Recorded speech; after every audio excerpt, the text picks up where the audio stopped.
প্রথম চান্সে যদি জান্নাতে যেতে চান, জাহান্নামের কোন স্পর্শ ছাড়া যদি জান্নাতে যেতে চান, তাহলে এই 16 বদভ্যাস থেকে, 16টি অপরাধ থেকে নিজেকে বাঁচাবার চেষ্টা করতে হবে। কোরআন এবং হাদিসের আলোকে আমরা কিছু হতভাগা মানুষের কথা জানি, যে মানুষগুলো হয়তো নামে মাত্র, তাদের অনেকে মুসলমান, হয়তো অনেকে নামাজ কালামও পড়ে, জান্নাতে তারা যেতে পারবে। কারা সে হতভাগা মানুষ যারা হয়তো তাদের অনেকে আছে মুসলিমই না, আবার অনেকে আছে যারা মুসলমান হওয়া সত্ত্বেও, নামে মুসলমান হওয়া সত্ত্বেও জান্নাতে প্রবেশ করতে পারবে না। জান্নাতে যাওয়ার পথে বাধাগুলো কি কি, আমরা আজ সেরকম 16টি বাধার কথা জানবো। কয়টি বাধা? 16টি বাধার কথা জানবো। 16 শ্রেণীর হতভাগা মানুষের কথা জানবো, যে হতভাগা মানুষগুলো জান্নাতে যেতে পারবে না। জান্নাতে যাওয়ার এই নিয়ামতের সৌভাগ্য লাভ থেকে তারা বঞ্চিত হবে। আল্লাহ রাব্বুল আলামিন সেরকম কপাল পড়া মানুষদের কাতারে যেন আমরা শামিল না হই, আমাদের সবাইকে সে তৌফিক দান করুন। ভাইরা আমার, আমরা যে শ্রেণীগুলোর কথা বলবো, প্রত্যেকটা শ্রেণীর পাশাপাশি আমরা কোরআন বা হাদিস থেকে উদ্ধৃতি এবং রেফারেন্স ইনশাআল্লাহ টানবো। আপনাদের কাজ হলো, আমাদের সবার কাজ হলো, এই 16 প্রকার হতভাগা মানুষের কোন একটা প্রকার এর মধ্যে আমি নিজে আছি কিনা সেটা মেলানো। যদি দেখি যে আমার মধ্যে এটা আছে, তাহলে মাহফিলের প্যান্ডেলের মধ্যে বসে, প্যান্ডেলের নিচে বসে এই মাহফিলের মাঠে থেকেই আমি নিয়ত করে ফেলবো যে এই বদভ্যাসটা, এই খারাপ জিনিসটা আমি ত্যাগ করে ফেলবো। যেই 16টি খারাপ জিনিস, যেই 16টি অপরাধ জান্নাতে যাওয়ার ক্ষেত্রে বাধা, সে বাধাগুলো আমাদের জীবন থেকে আমাদের সরিয়ে ফেলার সংকল্প এখান থেকে করে তারপরে বাড়িতে যেতে হবে। তাহলে আজকে মাহফিলে আসা, বর্ষা, আয়োজন করা সবকিছু সার্থক হবে ইনশাআল্লাহ। সবাই নিয়ত করবো তো ইনশাআল্লাহ। আল্লাহ আমাদের সবাইকে তৌফিক দান করুন। সর্বপ্রথম যে হতভাগা মানুষদের কথা বলতে চাই, যারা জান্নাতে যেতে পারবে না, তারা হলো যারা আল্লাহর প্রতি ঈমান আনে নাই, যারা মুসলমান হয় নাই, যারা ঈমান আনে নাই, আল্লাহর প্রতি যারা বিশ্বাস করে নাই, তারা আল্লাহর তৈরি জান্নাতে যাবে, এটা কখনো আশা করা যায়? যদি আল্লাহকে কেউ বিশ্বাসী না করে, আল্লাহর একত্ববাদকে স্বীকারই না করে, শিরকে লিপ্ত হয়, সে মুসলমানই না হয়, তাহলে সে আল্লাহর জান্নাতের প্রত্যাশা কোত্থেকে করতে পারে? একজন মানুষ, তিনি মুসলমান না, তিনি অমুসলিম, তার ব্যক্তি জীবনে অনেক ভালো কাজ থাকতে পারে, অনেক ভালো অর্জন থাকতে পারে, কিন্তু তার ভিতরে ঈমান নাই। এই লোকটা আল্লাহর কাছে জান্নাতের আশা কখনো করতে পারে? একজন মানুষ বাংলাদেশে মানুষের জন্য অনেক কাজ করেছেন, বাংলাদেশের উন্নয়নে অনেক ভূমিকা তার ছিল বা আছে, বাংলাদেশে অনেক কল্যাণকামিতা তিনি চান, তার অনেক ইন্ডাস্ট্রি কারখানা থেকে বহু দেশের উপকার হয়, দেশে মানুষের উপকার হয়, এরকম আরো বহু উপকারিতা তার দ্বারায় হয়। কিন্তু লোকটা বাংলাদেশের অস্তিত্বকে স্বীকার করে না, বাংলাদেশের অস্তিত্বকে স্বীকার করে না, বাংলাদেশের স্বাধীনতা, সার্বভৌমত্ব এগুলো স্বীকার করে না।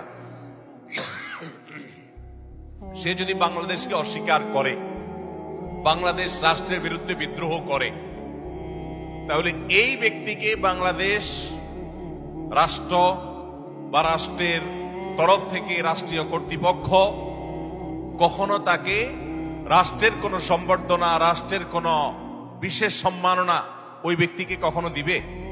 দেওয়ার কথা। যে রাষ্ট্রকেই স্বীকার করে না, রাষ্ট্র তাকে সম্বর্ধনা দেওয়ার কথা। তার হতে পারে অনেক অর্জন আছে, হতে পারে অনেক অবদান আছে, তার একটারও 2 পয়সার কোনো মূল্য থাকবে না যদি সে রাষ্ট্রটাকে কি করে? অস্বীকার করে। ঠিক একইভাবে যে আমার রবকে মানে না, যার আল্লাহর প্রতি ঈমানই নেই, বিশ্বাসই নেই, তার হাজারটা ভালো কাজ থাকতে পারে, আল্লাহ রাব্বুল আলামিনের কাছে সে কখনো জান্নাত প্রত্যাশা করতে পারে? যে আল্লাহকে স্বীকার করে না, সে আল্লাহর কাছে জান্নাত কিভাবে আশা করে? এজন্য ভাইরা আমার, সহিহ মুসলিমের হাদিসে আসছে, নবী করিম সাল্লাল্লাহু আলাইহি ওয়াসাল্লাম বলেছেন, লা তাদখুলুল জান্নাতা হাত্তা তুমিনু, তোমরা ততক্ষণ পর্যন্ত জান্নাতে প্রবেশ করবে না যতক্ষণ পর্যন্ত তোমরা ঈমানদার হবে না। অর্থাৎ ঈমানদার না হলে জান্নাতে যাওয়ার কোনো সুযোগ নেই।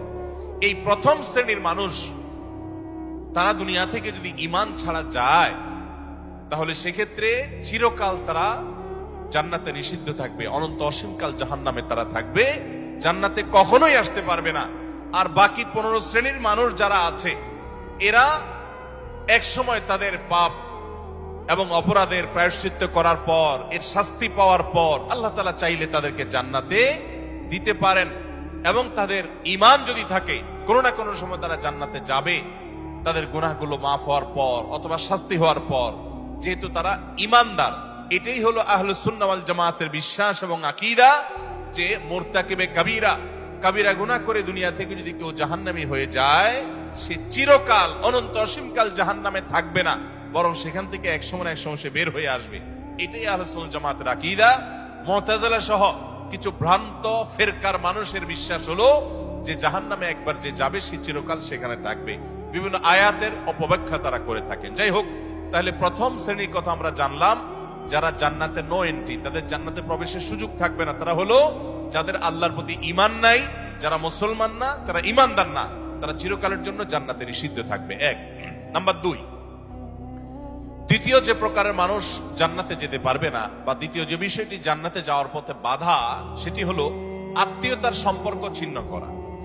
রক্ত সম্পর্কীয় আত্মীয়কে যদি কেউ স্থায়ীভাবে ছিন্ন করে, তাদের সাথে সম্পর্ক যদি একবারে কাট করে ফেলে, বুখারী মুসলিম এক যুগে বর্ণনা করেছেন, নবী করিম সাল্লাল্লাহু আলাইহি ওয়াসাল্লাম বলেছেন, লা ইয়াদখুলুল জান্নাতা কাতি', আত্মীয়তার সম্পর্ক ছিন্ন করে দেয় যে, এই ব্যক্তি জান্নাতে প্রবেশ করবে না, সে জান্নাতে প্রবেশ করবে না। অতএব আত্মীয়তার সম্পর্ক যারা ছিন্ন করেছেন তারা তওবা করতে হবে। আপনার ভাই, আপনার বোন, শত বাধা হতে পারে, শত ঝামেলা হতে পারে, শত গন্ডগোল হতে পারে, আপনার চাচা, আপনার ফুফু, আপনার মা বাপ, আপনার সন্তান সন্ততি, আপনার মামা, আপনার খালা, এরা সবাই আপনার রক্ত সম্পর্কীয় আত্মীয়। এদের সাথে আপনি স্থায়ী সম্পর্ক ছিন্ন করবেন, এই সুযোগ কিন্তু ইসলাম আপনাকে রাখে নাই। হ্যাঁ, যদি এমন হয় যে তাদের সাথে সম্পর্ক রাখতে গেলে আপনার জীবন হুমকির মধ্যে পড়ে, আপনি বিপর্যস্ত হন, আপনাকে তারা ক্ষতি করে, তো শুধু ক্ষতি থেকে বাঁচার জন্য আপনি দূরে আসেন, সেটা ভিন্ন বিষয়। কিন্তু সম্পর্ক যদি একেবারে স্থায়ীভাবে ছিন্ন করেন, বিশেষ করে দুনিয়াবি ঠুনকো অজুহাতে, ঠুনকো কারণে, কোনো কারণে মনোমালিন্য হয়েছে, আর চিরকালের জন্য সম্পর্ক ছিন্ন করে দিলেন, তো এটা হারাম।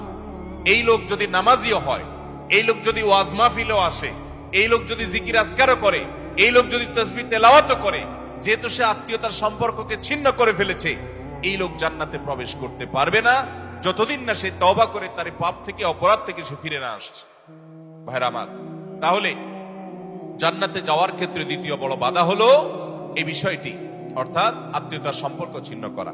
আর প্রথম বাধার কথা বলেছি হলো বেঈমানি, কুফরি, আল্লাহর প্রতি অবিশ্বাস এবং শিরক। এগুলো জান্নাতে যাওয়ার ক্ষেত্রে সবচেয়ে বড় বাধা, স্থায়ী বাধা। আর দ্বিতীয়টি হলো আত্মীয়তার সম্পর্ক ছিন্ন করা। নাম্বার 3, চগলখড়ি করা। এই বদভ্যাস আমাদের সমাজে এখন প্রচুর পরিমাণে আছে। অনেক মানুষ আছে দেখবেন মুখে দাঁড়িয়ে আছে, মাথায় টুপিও আছে, হয়তো নামাজ কালামও পড়ে, কিন্তু চগলখড়ির বদভ্যাস আছে, এই চরিত্রটা আছে যে আমার কাছে এসে ওনার বদনামি করবে, ওনার কাছে গিয়ে আমার বদনামি করবে, আমার কাছে এসে আমাকে পামপট্টি দিবে, ওনার কাছে গিয়ে ওনারে পামপট্টি দিবে। এরকম লোক আছে না নাই? ঘরে ঘরে, আল্লাহ মাফ করুন, আমাদের অনেকের মধ্যে এই চরিত্রটা আছে না নাই? নবী করিম সাল্লাল্লাহু আলাইহি সাল্লাম এই চগলখড়ি সম্পর্কে সহিহ মুসলিম বর্ণিত হাদিসে বলেছেন, লা ইয়াদখুলুল জান্নাতা নাম্মাম, চগলখড় জান্নাতে প্রবেশ করবে না। জান্নাতে প্রবেশের ক্ষেত্রে আরেকটি বড় বাধা, আরেকটি বড় দেয়াল, আরেকটি বড় প্রাচীর হলো এই চগলখড়ির চরিত্র। ভাইরা আমার, আসুন তওবা করি, চগলখড়ি করব না। কারোর ভালো কিছু পেলে সেটা তার পেছনে অন্যদের কাছে বলবো, আর মন্দ কিছু হলে তার সামনে বলবো। তার সামনে এসে একরকম, তার পেছনে গিয়ে আরেক রকম, সামনে এসে তার প্রশংসা, পেছনে গিয়ে তার দুর্নাম। এই দুশ্চরিত্র অনেক অনেক নেকামলকারী মানুষ, নামাজ কালাম ওয়ালা মানুষ, জিকির আজকার ওয়ালা মানুষ, অনেক ইসলামের কাজ করেওয়ালা মানুষ, দাওয়াতের কাজ করেওয়ালা মানুষ, তাদের মধ্যে এই বদভ্যাস, এই দুশ্চরিত্র, এই খারাপ জিনিস আছে। ভাইরা আমার, আমরা বেশিরভাগ মানুষ চুরি করি না, ডাকাতি করি না, মদ খাই না, মানুষ হত্যা করি না, জেনা করি না, খুন খারাপি করি না, ছিনতাই রাহাজানি করি না। বেশিরভাগ মানুষ এই মাহফিলে আমরা যারা আছি, আমার কথা যারা শুনছেন, বেশিরভাগ মানুষই এই মোটা মোটা বড় বড় অপরাধগুলো আমরা করি না। কিন্তু কিছু কিছু অপরাধ আছে যেগুলো আমরা যে করি, সেগুলো অপরাধ যে আমরা জানিও না, সে বিহিত নাই, সে চিন্তাও নাই, সে ভাবলেশও নাই, এবং সেগুলো যে গুনাহ, সে গুনাহগুলোকে গুনাহ মনে করছি না, শয়তান বুঝতেই দিচ্ছে না। তার মধ্যে একটা হলো এইটা, চগলখড়ি। ঘরে ঘরে, জনে জনে দেখবেন এই বদভ্যাস, যে সামনে একরকম, পিছনে আরেক রকম, নেফাকি এবং কপটতা আজ জনে জনে ভরে গেছে। আল্লাহ তাআলা আমাদের সবাইকে জান্নাতে যাওয়ার ক্ষেত্রে কত বড় বাধা, এই বাধাকে আল্লাহ তাআলা আমাদেরকে অতিক্রম করার তৌফিক দান করুন। এই বাধা অতিক্রম করার উপায় কি ভাই? উপায় হলো এখনই তওবা করবেন। আমি জীবনে কখনো কারোর সামনে গিয়ে একরকম, পেছনে গিয়ে আরেক রকম, এই মুনাফিকি আমি করব না, এই কপটতা আমি করব না, এই 2 নম্বরে আমি করব না, এই প্রতারণা আমি করব না। কোন মানুষের সামনে গিয়ে ভালো সাজবো, পেছনে গিয়ে দুর্নাম করব না, আরেকজনের কাছে গিয়ে তার দুর্নাম করা, আর আবার তার কাছে গিয়ে আরেকজনের দুর্নাম করা, অর্থাৎ দুজনের মধ্যে লাগালাগি করে দেওয়ার জন্য যে ভূমিকা, সেই ভূমিকা অবতীর্ণ হওয়া, এই চগলখড়ি, এটা হলো জান্নাতে যাওয়ার ক্ষেত্রে তৃতীয় বড় বাধা। চগলখোর সে জান্নাতে নো এন্ট্রি থাকবে। আল্লাহ তাআলা আমাদের সবাইকে বদঅভ্যাস পরিত্যাগ করার তৌফিক দান করুন। নাম্বার 4, প্রতিবেশীকে যে কষ্ট দেয় এই লোক জান্নাতে যেতে পারবে না। জান্নাতে যাওয়ার ক্ষেত্রে বড় বাধা হলো এই বদঅভ্যাস এবং খারাপ জিনিস, এই অপরাধ, প্রতিবেশীকে কষ্ট দেওয়া। এটাকেও আমরা অনেকে গুনাহের কাজ মনে করি না। অনেক লোক আছে দেখবেন গোটা দুনিয়ার সব মানুষের সাথে তার সম্পর্ক ভালো, কিন্তু নিজের প্রতিবেশীর সাথে সম্পর্কটা কি নাই? ভালো নাই। আছে না নাই? নিজের পাশের জমিদার দেখা যায় আইলটা তার জমির দিকে ঠেলা হয়। আছে না নাই? তাহলে এটা প্রতিবেশী হক আদায় হলো না হক নষ্ট হলো? আরেকজনের সীমানার বরাবর গিয়ে এমন গাছ লাগাইলেন ইচ্ছাকৃতভাবে যাতে করে গাছের গোড়াটা আপনার এখানে থাকে আর গাছের ডালগুলা সব গিয়ে তার জমিতে পড়ে। আছে না নাই? অনেক ভালো ভালো মানুষ, অন্যান্য দিক থেকে ভালো, এরকম অনেক মানুষ এই কাজ করে কি করি না আমরা? আমি নিজেই জানি যে আমার এই যে সীমানায় গাছগুলো লাগাচ্ছে, ছায়া পড়ে তার ফসল নষ্ট হবে, তার জায়গাতে ছায়া পড়ে থেকে অনেক ফসল হবে না, ক্ষতি হবে। তারপর আমি লাগাই, ক্ষতি করার জন্যই লাগাই, যে গাছের গোড়াটা আমার থাকবে, আগাটা সব তার ঘাড়ের উপরে, তার জমির উপরে গিয়ে পড়বে, তার সীমানার উপরে গিয়ে পড়বে, ভোগ করব আমি। আছে না নাই? ভাইরা আমার, হাঁস দিয়ে, মোরগ দিয়ে, সন্তান দিয়ে, বিভিন্ন ভাবে প্রতিবেশীকে আমরা অনেকে কষ্ট দেই। নবী করিম সাল্লাল্লাহু আলাইহি ওয়াসাল্লাম সহিহ মুসলিম বর্ণিত হাদিসে বলেছেন, লা ইয়াদখুলুল জান্নাতা মান লা ইয়ামানু জারুহু বাওয়াইকাহু। যে ব্যক্তির প্রতিবেশী তার হাত, মুখ এগুলোর কষ্ট দ্বারা, তার ক্ষতি এবং অনিষ্ট থেকে যে ব্যক্তি নিরাপদে থাকে না, অর্থাৎ প্রতিবেশীকে যে শান্তিতে রাখে না, প্রতিবেশীকে বিভিন্ন ভাবে কষ্ট দেয়, এই ব্যক্তি জান্নাতে প্রবেশ করতে পারবে না। আপনারা অনেকে একটা হাদিস শুনেছেন, বিখ্যাত প্রসিদ্ধ একটা হাদিস। নবী করিম সাল্লাল্লাহু আলাইহি ওয়াসাল্লামের কাছে বলা হলো, হে আল্লাহর রাসূল, অমুক ব্যক্তি খুব নফল নামাজ রোজা করত, খুব দান সাদাকা করত এবং সব ভালো আমলগুলো করত, ফরজ তো করত, নফলও করত। ফরজ 5 ওয়াক্ত তো পড়তো, আবার নফল নামাজও পড়তো, ধরেন তাহাজ্জুদের শাক সব পড়তো, যাকাত তো দিত, আবার এমনিও দান করত। তার আমলের কোনো কমতি ছিল না। একটা দুর্বলতা ছিল যে প্রতিবেশীকে সে কষ্ট দিত, ঝগড়াঝাটি করত, তাদের হক নষ্ট করত। নবী করিম সাল্লাল্লাহু আলাইহি সাল্লাম বলেছেন, সে জাহান্নামী। তোমরা যার কথা বলেছো, আল্লাহ তাআলা ওহীর মাধ্যমে নবীকে জানিয়ে দিয়েছেন তার পরিণতি হলো জাহান্নাম। তার কোন নামাজ, তার কোন রোজা, তার কোন ইবাদত, তার কোন দান সাদাকা এগুলো তাকে রক্ষা করতে পারে নাই, সে জাহান্নামে যাবে, কারণ তার প্রতিবেশীকে সে কষ্ট দিয়েছে। এর বিপরীতে নবীজি সাল্লাল্লাহু আলাইহি সাল্লামকে বলা হলো যে আরেকজনের কথা আমরা জানি, শুধু ফরজ নামাজগুলো পড়তো, নফল নামাজ পড়ার সময় পাইতো না, শুধু ফরজ কাজগুলো করতো, অতিরিক্ত দান সাদাকার সুযোগও পেত না, কিন্তু তার একটা ভালো গুণ ছিল, সে প্রতিবেশীদের সাথে সুসম্পর্ক বজায় রাখতো। তারা যদিও খুব বেশি ভালো ছিল না, কিন্তু সে ভালো থাকার চেষ্টা করত, নিজে থেকে তাদের যেন কষ্ট না হয় এটা খেয়াল রাখতো। নবী সাল্লাল্লাহু আলাইহি সাল্লাম বলেছেন, এই লোকটা জান্নাতি। ভাইরা আমার, প্রতিবেশী যে কত বড় একটা ব্যাপার, এটা আমরা বেশিরভাগ মানুষ বুঝি না। গ্রাম বলেন, শহর বলেন, বেশিরভাগ জায়গায় আমরা প্রতিবেশীর হক নষ্ট করি। প্রতিবেশীকে জানেন? আপনার রক্ত সম্পর্কীয় আত্মীয়, যেমন মা বাবা, সন্তান সন্ততি, ছেলে মেয়ে, ভাই বোন, একেবারে এ ক্লাসের আত্মীয়, যারা এ ক্লাসের প্রথম সারির, যারা রক্ত সম্পর্কীয় আপনার বাবার দিককার, বাপ মা, ছেলে মেয়ে, ভাই বোন, চাচা ফুফু, এদেরকে বলা হয় এ ক্লাসের আত্মীয়, একদম প্রথম শ্রেণীর। এই আত্মীয়দের পরে সবচেয়ে যার হক আপনার কাছে সবচেয়ে বেশি, তারা হলো আপনার প্রতিবেশী। বেশিরভাগ ক্ষেত্রে দেখবেন প্রতিবেশীর সাথে সম্পর্ক ভালো নাই, আইল ঠেলাঠেলি, গন্ডগোল, ফাসাদ, ঝগড়াঝাটি, মারামারি, গ্রামে এক ধরনের, শহরে আরেক ধরনের।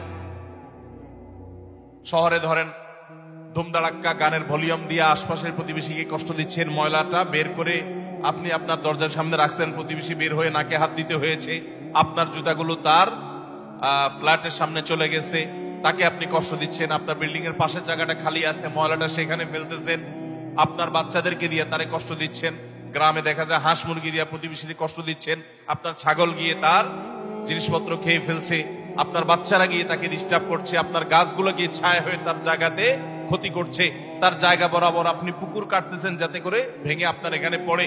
এক কথায় নানাভাবে আমরা প্রতিবেশীকে ক্ষতিগ্রস্ত করছি। এমনকি অনেক মানুষ অন্য অনেক ক্ষেত্রে প্র্যাকটিসিং মুসলমান হওয়ার সত্ত্বেও এই কাজটা করছে। নবী সাল্লাল্লাহু আলাইহি ওয়াসাল্লাম বলেছেন, খবরদার, যে ব্যক্তি প্রতিবেশীকে কষ্ট দেয়, প্রতিবেশী তার হাত মুখ দ্বারা কষ্ট পায়, এই লোক জান্নাতে যেতে পারবে না। তাহলে 4 নম্বর আমরা পেলাম, জান্নাতে যাওয়ার ক্ষেত্রে বাধা হলো প্রতিবেশীকে কষ্ট দেওয়া। আল্লাহ তাআলা এই বদঅভ্যাস এবং এই গুনাহ থেকে, অপরাধ থেকে আমাদেরকে বেরিয়ে আসার তৌফিক দান করুন। নবী করিম সাল্লাল্লাহু আলাইহি ওয়াসাল্লাম বলেছেন, প্রতিবেশী সম্পর্কে জিবরিল আমাকে এত বেশি সাবধান করেছে যে আমার মনে হচ্ছিল জিবরিল না জানি এসে বলে, আপনার মৃত্যুর পর আপনার সম্পদে বাবা মা ছেলে মেয়ে যার যার সম্পদের ভাগ আছে, এর মধ্যে প্রতিবেশীর একটা ভাগ আছে, এইটা না জানি কখন বলে আমি সেই চিন্তা করছিলাম। কারণ এতবারে সে জিবরিল আমাকে সাবধান করছে যে খবরদার, প্রতিবেশীর উপরে কেয়ারফুল থাকতে হবে, সতর্ক থাকতে হবে। আমরা সতর্ক থাকবো তো ইনশাআল্লাহ। নাম্বার 5, অহংকারী ব্যক্তি, যে অহমিকা দেখায়, দম্ভ করে, গরিমা নিয়ে চলে, মানুষকে মানুষ মনে করে না। কারোর টাকার গরম আছে, কারোর নাম যশ খ্যাতির গরম আছে, কারোর ক্ষমতার গরম আছে। আল্লাহ তাআলা এক একজনকে এক একটা দিয়ে পরীক্ষা করেন। এগুলোর মাধ্যমে যারা অহংকারী হয়ে যায়, এগুলোর কারণে যারা অহংকারী হয়ে যায়, এই অহংকারী ব্যক্তি কখনো জান্নাতে যাবে না। সহিহ মুসলিমের হাদিসে আসছে, নবী করিম সাল্লাল্লাহু আলাইহি ওয়াসাল্লাম বলেছেন, লা ইয়াদখুলুল জান্নাতা মান কানা ফি কলবিহি মিসকালু যাররাতিন মিন কিবরিন, যেই ব্যক্তির অন্তরে যাররা পরিমাণ অহংকার থাকবে, দম্ভ থাকবে, এই মুতাকাব্বির অহংকারী ব্যক্তি জান্নাতে কখনো প্রবেশ করবে না। আল্লাহ রাব্বুল আলামিন হাদিসে কুদসিতে বলেছেন, অহংকার হলো আমার চাদর। অহংকার হলো কার চাদর ভাই? আল্লাহ তাআলার চাদর। এই চাদর নিয়ে যদি কেউ টানাটানি করে, আল্লাহ রাব্বুল আলামিন তাকে ছিন্ন বিচ্ছিন্ন করে ছাড়বেন, তাকে আল্লাহ তাআলা কখনো জান্নাত দিবেন। এজন্য ভাইরা সবসময় বিনয়ী হয়ে থাকতে হবে। জান্নাতি লোকদের কিছু মার্কা আছে, এর ভিতরে একটা মার্কা হলো তারা বিনয়ী থাকবে, মাটির মানুষ হয়ে থাকবে, নিরীহ হয়ে থাকবে, তাদের উপরে সবাই চড়াও হতে চাইলেও তারা চড়াও হবে না, অর্থাৎ বিনম্র থাকবে। এটা জান্নাতি লোকদের মার্কা। এই জন্য ভাইরা বিনয়ী হতে হবে। 5 নম্বর, যারা জান্নাতে যেতে পারবে না, জান্নাতে যাওয়ার ক্ষেত্রে বাধা হলো অহংকার, সে অহংকারী মানুষ। 6 নম্বর হলো প্রতারক, 7 নম্বর হলো দান করে খোটা দেয় যে সে, আর 8 নম্বর হলো কৃপণ। আর এই তিনটি তিরমিজি বর্ণিত হাদিসে বর্ণিত হয়েছে। নবী করিম সাল্লাল্লাহু আলাইহি ওয়াসাল্লাম বলেছেন, লা ইয়াদখুলুল জান্নাতা খাব্বুন ওয়ালা মান্নানুন ওয়ালা বাখীল, যে ব্যক্তি কাউকে প্রতারণা করে, ধোঁকা দেয়। এখন আমাদের সমাজে মুসলমানদের মধ্যে ধোঁকা দেনওয়ালা মানুষের সংখ্যা কি কম না বেশি? দোকানদার বলেন, ব্যবসায়ী বলেন, চাকরিজীবী বলেন, যার কথাই বলেন, এমনকি নেতারা বলেন, জনগণকে ধোঁকা দেয়। ঠিক না ভাই? ঠিক। সবাই যার যার জায়গা থেকে কে কাকে ল্যাং মারবে, কে কাকে ধোঁকা দিবে, এটাই হলো আমাদের কাজ এখন। অথচ ধোঁকাবাজ, প্রতারক, চিটার, বাটপার, এই লোকগুলো কখনো জান্নাতে যেতে পারবে। নবী করিম সাল্লাল্লাহু আলাইহি ওয়াসাল্লাম এই হাদিস বলছে যে প্রতারক জান্নাতে যাবে না। দ্বিতীয়ত, মান্নান, অর্থাৎ দান করে যে খোটা দেয়, এই লোকও জান্নাতে যেতে পারবে না। দান করে খোটা দেওয়ার বদভ্যাস আছে না নাই আমাদের অনেকের? দান করেছেন আল্লাহকে খুশি করার জন্য, যদি আপনি খোটা দেন তাহলে আপনার দান বরবাদ হয়ে যায়, ওটা নষ্ট হয়ে যায়। আল্লাহ বলেছেন, লা তুবতিলু সাদাকাতিকুম বিল মান্নি ওয়াল আযা, তোমরা দান করার পর খোটা দিয়া, কষ্ট দিয়া, যাকে দান করছো তাকে কষ্ট হয় এরকম কথা বলে ওই দানকে বরবাদ করে দিও না। আমরা অনেকে এই কাজ করি। দান করেছেন, ওই ব্যক্তির কাছ থেকে থ্যাঙ্কস এর আশাও করবেন না। থ্যাঙ্কস মানে কৃতজ্ঞতা, সে আদায় করবে, শুকরিয়া দিবে, সে আপনার স্বীকৃতি দিবে, এই আশাটাও আপনি করতে যাবেন না। আল্লাহ কোরআনে কারীমে সূরা দাহরের মধ্যে জান্নাতি এবং নেককারদের বৈশিষ্ট্য বলতে গিয়ে বলেছেন, ওয়ায়ুতঈমুনা আত-তাআমা আলা হুব্বিহি মিসকিনাও ওয়া ইয়াতীমান ওয়া আসীরা, জান্নাতি মানুষগুলো, আবরার এবং নেককাররা হলো তারা আল্লাহর মহব্বতে মিসকিনকে, বন্দীকে, অন্যান্য অভাবী মানুষদেরকে তারা খাদ্য দেয়, এবং বলে ইন্নামা নুতইমুকুম লিওয়াজহিল্লাহ লা নুরিদু মিনকুম জাযাআও ওয়ালা শুকুরা। তারা বলে আমরা আল্লাহর জন্য তোমাদেরকে খাদ্য দিচ্ছি, তোমাদের কাছ থেকে এর কোনো ফিডব্যাক বিনিময় তো চাই না, এমনকি শুকরিয়া তোমরা যে আমাদেরকে থ্যাঙ্কস বলবা সেটা পর্যন্ত আমরা আশা করি না, দরকার নেই। আল্লাহর কাছে এইভাবে সওয়াবের আশা করা, বান্দার কাছে খোটা না দেওয়া 7 নম্বর। 8 নম্বর হলো কৃপণতা। এটা জাহান্নামের যাওয়ার অন্যতম বড় মাধ্যম এবং জান্নাতে যাওয়ার ক্ষেত্রে বাধা হলো কৃপণতা। নবী করিম সাল্লাল্লাহু আলাইহি সাল্লাম কৃপণ ছিলেন না, তার অনেক সম্পদ ছিল না, কিন্তু যা ছিল সেটা অকাতরে তিনি দান করতেন। তার যে দানশীলতা, আম্মা জান আয়েশা রাদিয়াল্লাহু আনহা বলতেন যে তিনি দানশীলতা তার বিশেষ করে রমজান এলে এমন বেড়ে যেত যে মুক্ত বাতাসের মতো, যে চাইতো তাকেও দিত, যে চাইতো না তাকেও দিত, সর্বত্র তার দান ছড়িয়ে যেত। এবং দান করতে করতে সব শেষ করে অংশ বাসায় যেতেন, তার নিজের জন্য কিছুই রাখতেন না। এইভাবে তিনি দানশীল ছিলেন। তো নবী সাল্লাল্লাহু আলাইহি সাল্লাম কৃপণতা থেকে পানা চেয়েছেন। আমরা অনেকে কিন্তু কৃপণ, আল্লাহ অনেক সম্পদ দিয়েছে কিন্তু খরচ আমরা করতে চাই না। নবীজি পানা চাইছেন, আল্লাহুম্মা ইন্নী আউযু বিকা মিনাল বুখলি ওয়াল জুবন, আল্লাহ আপনার কাছে কৃপণতা থেকে পানা চাই। ভাইরা আমার, তাহলে জান্নাতে যাওয়ার ক্ষেত্রে 8 নম্বর বাধা হলো কৃপণতা। কৃপণ সে জান্নাতে এন্ট্রান্সের সুযোগ পাবে না। 9 নম্বর, ঘুষ দাতা এবং ঘুষ গ্রহীতা। যে ঘুষ দেয় সে যদি একান্ত নিরুপায় হয়ে দেয়, এমন কাজ যে কাজ না হলে তার জীবন বাঁচে না, অনেক জটিল প্রয়োজন, এরকম প্রয়োজনে সে যদি ঘুষ দিতে বাধ্য হয়, ঘুষ দেওয়া ছাড়া তার কোনো উপায় না থাকে, তাহলে ওই ব্যক্তিকে মাজুর হিসেবে আল্লাহ তাআলা মাফ করবেন আশা করা যায়। কিন্তু সচরাচর আমরা দেখা যায় আজকাল যেসব ক্ষেত্রে ঘুষ দিয়ে সুবিধা নেই, ওটা না নিলে আমি যে মরে যাব এরকম না, আমি ইচ্ছা করলে হারামটা নাও করতে পারি। আবার অনেক ক্ষেত্রে আমার বৈধ জিনিসটাকেই আমি অবৈধভাবে পাওয়ার জন্য আমি ঘুষ দিচ্ছি। তো এই যে ঘুষ দাতা, ঘুষ গ্রহীতা তো সর্বাবস্থায় অপরাধী, ঘুষ দাতাও সে অপরাধী হবে এইভাবে যদি ঘুষ দেয়। আপনি একটা জায়গায় কাজে যাবেন, সিরিয়াল দিয়া, সবাই সিরিয়ালে দাঁড়াইছেন, আপনিও সিরিয়ালে দাঁড়াবেন, এটাই হলো নিয়ম। সবাই সিরিয়ালে দাঁড়াইছে, আপনি সিরিয়ালে দাঁড়াইতে চাচ্ছেন না, সেজন্য কি করলেন? ঘুষ দিলেন। ঘুষ দিয়া সবার আগে কাজটা করে নিয়ে আসলেন। এই যে ঘুষ দিল, এই ঘুষ দেওয়াটা সে, এটা কি সে বাধ্য হয়ে দিয়েছে? বরং এখানে যে ঘুষ খাইছে তাকে সে বাধ্য করছে। আমাদের দেশে আমরা সরাসরি শুধু ঘুষখোরদের দোষ দেই। ঘুষখোরদের তো দোষ আছেই শতভাগ, কিন্তু অনেক সময় ঘুষ যারা দেয় তাদেরও দোষ কম নাই। অনেক অফিসার আছে ঘুষ না খাইলে ক্লায়েন্টরা বরং পেরেশান হয়ে যায় যে এই স্যার, নতুন স্যার ঘুষ খায় না, তাহলে তো পেরেশানের ব্যাপার, কিভাবে 2 নম্বর এটা আদায় হবে। অতএব ভাইরা আমার, ঘুষ দাতা এবং গ্রহীতা, তাবরানী হাদিসে আসছে নবী করিম সাল্লাল্লাহু আলাইহি ওয়াসাল্লাম বলেছেন, আর রাশি ওয়াল মুরতাশি ফাফিন্নার, ঘুষ দাতা ঘুষ গ্রহীতা উভয় জাহান্নামে যাবে। অতএব ঘুষ দিতেও খুব সাবধান, আর যারা ঘুষ খাচ্ছে তাদের কথা তো বলাই বাহুল্য। তাহলে জান্নাতে যাওয়ার ক্ষেত্রে এই ঘুষ দেওয়া নেওয়া এটা একটা বড় বাধা। আর জান্নাতি হতে পারবে না, জান্নাতে নো এন্ট্রান্স থাকবে ওই সমস্ত লোকদের যারা এটা করে। নাম্বার 10, মাতা পিতার অবাধ্য। নাম্বার 11, নেশাগ্রস্ত, নেশায় আসক্ত। এ সম্পর্কে নাসাই বর্ণিত হাদিসে আসছে নবী করিম সাল্লাল্লাহু আলাইহি ওয়াসাল্লাম বলেছেন, লা ইয়াদখুলুল জান্নাতা আকুন ওয়ালা মান্নান ওয়ালা মুদমিনু খামরিন। জান্নাতে যেতে পারবে না মা বাবার নাফরমান, মা বাবার অবাধ্য, মা বাবার সাথে বেয়াদবি করে, মা বাবার যৌক্তিক নির্দেশগুলোকে লঙ্ঘন করে। অনেক মানুষ আছে দেখবেন নামাজ কালাম পড়ে, কপালে সিজদা পড়ে গেছে, অন্য অনেক ভালো কাজ করে, কিন্তু মা বাবার প্রতি তিনি অনুগত নন, তাদের সাথে নাফরমানি করে। এই সন্তান কখনো জান্নাতে যেতে পারবে না যাবত না আল্লাহ তাআলা তাকে মাফ না করেন, অথবা তার পাপের প্রায়শ্চিত্ত সে না করে। অর্থাৎ এটা জান্নাতে যাওয়ার ক্ষেত্রে বাধা, মাতা পিতার নাফরমান। আর 11 নম্বর হলো মাদকে আসক্ত, যেটা এই একই হাদিসে নাসাই বর্ণিত হাদিসে আছে। মাদক আসক্ত অর্থাৎ মাদক সেবন করতে করতে এটা দেশে অভ্যস্ত হয়ে পড়েছে, এটা স্থায়ী রোগে পরিণত হয়েছে, এই লোকটাও জান্নাতে যেতে পারবে না। 12 নম্বর হলো ওই লোক যার শরীর হারাম দ্বারা গঠিত হয়েছে, যার গোশত, মাংস, রক্ত হারাম খেয়ে, হারাম উপার্জন করে করে এগুলো গঠিত হয়েছে। সেটা সুদের টাকায় হোক, সেটা ঘুষের টাকায় হোক, সেটা চুরির টাকায় হোক, সেটা দুর্নীতির টাকায় হোক, সেটা যেভাবে হোক না কেন। এই সম্পর্কে মুসনাদ আহমদের হাদিস আছে, নবী করিম সাল্লাল্লাহু আলাইহি ওয়াসাল্লাম বলেছেন, লা ইয়াদখুলুল জান্নাতা জাসাদুন নাবাতা বিসসুহত। যে শরীর হারাম দ্বারা বৃদ্ধি হয়েছে, হারাম দ্বারা গঠিত হয়েছে, সে শরীর জান্নাতে প্রবেশ করবে না।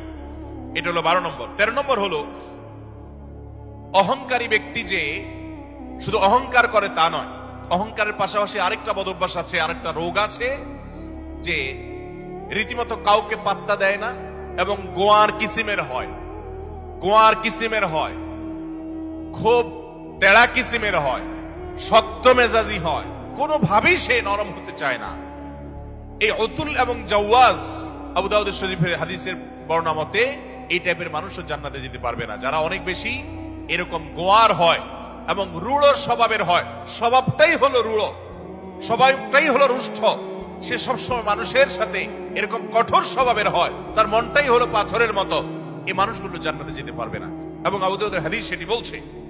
আর 14 নম্বর হলো গণক, যে ভবিষ্যতে কি হবে না হবে মানুষের সমস্ত গণক গণনা করে বিভিন্ন খবর বলে দেয়। অনেক সময় এগুলো সত্য হয় এবং কুফরি কালাম করে শয়তানের আশ্রয় নিয়ে ব্ল্যাক ম্যাজিকের মাধ্যমে, জাদুবিদ্যার মাধ্যমে বিভিন্ন ভাবে এরকম অনেক কিছু বলতে পারে তারা, এবং সেগুলো খেটেও যেতে পারে, অস্বাভাবিক নয়।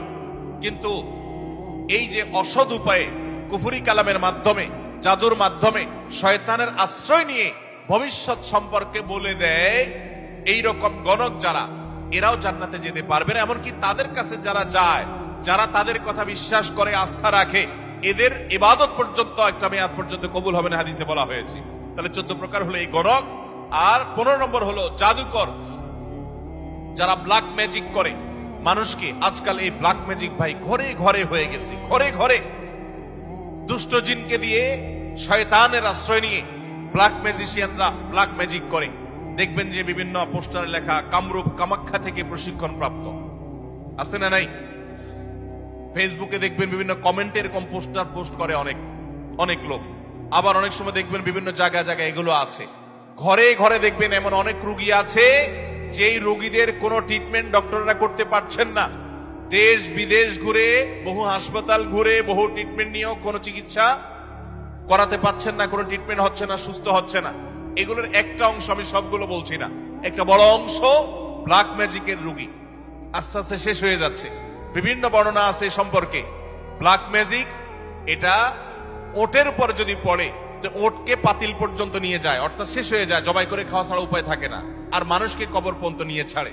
অন্য আরেক হাদিসে আছে যে এই যে মানুষের হিংসাত্মক দৃষ্টি, কুদৃষ্টি, বদনজর, এটা ভাগ্যকে পর্যন্ত আল্লাহর ফয়সালাতেই পরিবর্তন পর্যন্ত করে দেয়। এরকম ভয়াবহ একটা বিষয়। এই ব্ল্যাক ম্যাজিশিয়ান যারা, এরা জান্নাতে যেতে পারবে না এবং দুনিয়াতে এদের জন্য চরম শাস্তি। ইসলামী শরিয়া তাদের জন্য মৃত্যুদণ্ড রেখেছে, কারণ এরা স্বামী স্ত্রীর মধ্যে কলহ সৃষ্টি করে। এখন শত শত ফ্যামিলিতে দাম্পত্য সম্পর্কগুলো ভালো নেই। আমার কাছে এরকম শত শত হিস্ট্রি আসে যে স্বামী স্ত্রীর একসময় সম্পর্ক খুব ভালো ছিল, হঠাৎ করে তাদের আর সম্পর্ক ভালো নাই, কেউ কাউকে সহ্য করতে পারছেন না, কেউ একজন ব্ল্যাক ম্যাজিক করেছে। এবং দেখবেন বাসা বাড়িতে অনেক সময় দেখা যায় অস্বাভাবিক জায়গাতে তাবিজ কবজ পাওয়া যায়, আছে না নাই? এরকম কে বা কারা রাখছে, চুল কেটে নিয়ে যায়, জামা কাটা সেটা কেটে নিয়ে যায়, ব্ল্যাক ম্যাজিকের উপাদান এগুলো অনেক সময় হয়। আমরা অনেকে এগুলো জেনেও না জানার ভান করে থাকি, অনেকে জেনেও সেটা সঠিকভাবে এটা রহস্য উদ্ঘাটনের চেষ্টা করি না। তো এই ব্ল্যাক ম্যাজিশিয়ান যারা, এরা সমাজে অশান্তি সৃষ্টি করে, দাম্পত্য জীবনে কলহ সৃষ্টি করে, মানুষের ক্ষতি করে। এরকম অনেক লোক আছে তাবিজ ব্যবসায়ী, তারা তাবিজের ব্যবসার আড়ালে তারা মূলত এই ব্ল্যাক ম্যাজিকটা করে। এই ব্ল্যাক ম্যাজিশিয়ান যারা, তারা জান্নাতে যেতে পারবে না। এটা হলো 15 নম্বর। 16 নম্বর হলো যারা সিল্কের পোশাক পরে পুরুষ হয়ে, নবী করিম সাল্লাল্লাহু আলাইহি ওয়াসাল্লামের হাদিসে তাদেরকেও জান্নাতে নো এন্ট্রির কথা বলা হয়েছে। জান্নাতে যাওয়ার ক্ষেত্রে সেটাও বড় একটা বাধা। তাহলে 16 প্রকারের মানুষ পেলাম যারা জান্নাতে যেতে পারবে না বলে নবী করিম সাল্লাল্লাহু আলাইহি ওয়াসাল্লামের বিভিন্ন হাদিসে সাবধান করা হয়েছে, সতর্ক করা হয়েছে, কোরআনের বিভিন্ন আয়াতে সাবধান করা হয়েছে যে এই 16 প্রকারের মানুষ তারা জান্নাতে যেতে পারবে না। শুধু 16 প্রকার নয়, এরকম আরো আছে, কোরআন হাদিস ঘাটতে পাওয়া যাবে। আমি 16 প্রকার শুধুমাত্র কোরআন এবং হাদিস থেকে আপনাদের জন্য উপস্থাপন করলাম যে এই মানুষগুলো জান্নাতে যেতে পারবে না। আমরা শুরুতে বলেছি ইমানদারের সবচেয়ে বড় চাওয়া হলো, টার্গেট হলো জান্নাতে যাওয়া। সে জান্নাতেই যদি যেতে না পারি, তাহলে আমার আর এই দুনিয়াতে আমার কর্ম, আমার ঈমান, এগুলো আমাকে কি উপকার করলো? যদিও ঈমান থাকলে আপনি এই সমস্ত গুনাহগুলো লিপ্ত হওয়ার কারণে জাহান্নামে গেলেও একসময় আপনি জান্নাতে আসবেন, এটাই আহলে সুন্নাত জামাতের আকীদা, এটাই বিশুদ্ধ বিশ্বাস। কিন্তু তারপরেও জাহান্নাম তো এমন জায়গা যেখানে এক মুহূর্তের জন্য গিয়ে সহ্য করার কথা নয়। অতএব ইমানদার প্রথম চান্সে জান্নাতে যেতে চাইবে। আর প্রথম চান্সে যদি জান্নাতে যেতে চান, জাহান্নামের কোন স্পর্শ ছাড়া যদি জান্নাতে যেতে চান, তাহলে এই 16 বদভ্যাস থেকে, 16টি অপরাধ থেকে নিজেকে বাঁচাবার চেষ্টা করতে হবে। আল্লাহ আমাদের সবাইকে সে তৌফিক দান করুন।